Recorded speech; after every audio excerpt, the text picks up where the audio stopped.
നമ്മുടെ നാട്ടുകാർ വളരെ അങ്ങനത്തെ ബയാസ്ഡ് ആൾക്കാരൊന്നുമല്ല. പല പല ഗ്രൂപ്പുകൾ അവിടെ ഉണ്ടാവും.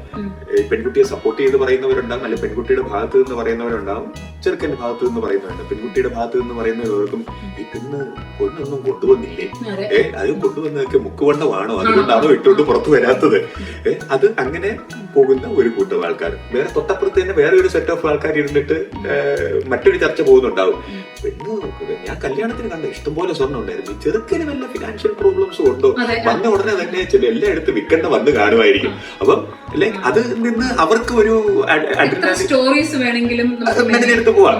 അപ്പം ഈ വീട്ടിലിരിക്കുന്നവർക്കറിയാം ഇതുപോലുള്ള they are calculating all the scenarios. Okay, scenario 1 will happen, scenario 2 will happen, so you put all ഇതെല്ലാം വിട്ടുകൊണ്ട് പോക്കോ. അപ്പം they are trying to negate this. അപ്പം ഇതെന്ന് പറഞ്ഞു കഴിഞ്ഞാൽ ഈ പോകുന്നയാളുടെ കംഫർട്ട് ലെവലോ അല്ലെങ്കിൽ അവരുടെ ഒരു സൈഡിൽ നിന്നോ അല്ല അവർ ചിന്തിക്കുന്നത്, എന്ത് ആണ് സൊസൈറ്റി അല്ലെങ്കിൽ നാട്ടുകാരെന്ത് പറയും എന്നുള്ള ആ ഒരു ബേസിസിനെ ആണ് വെച്ചിട്ട് then you have to act according to the situation.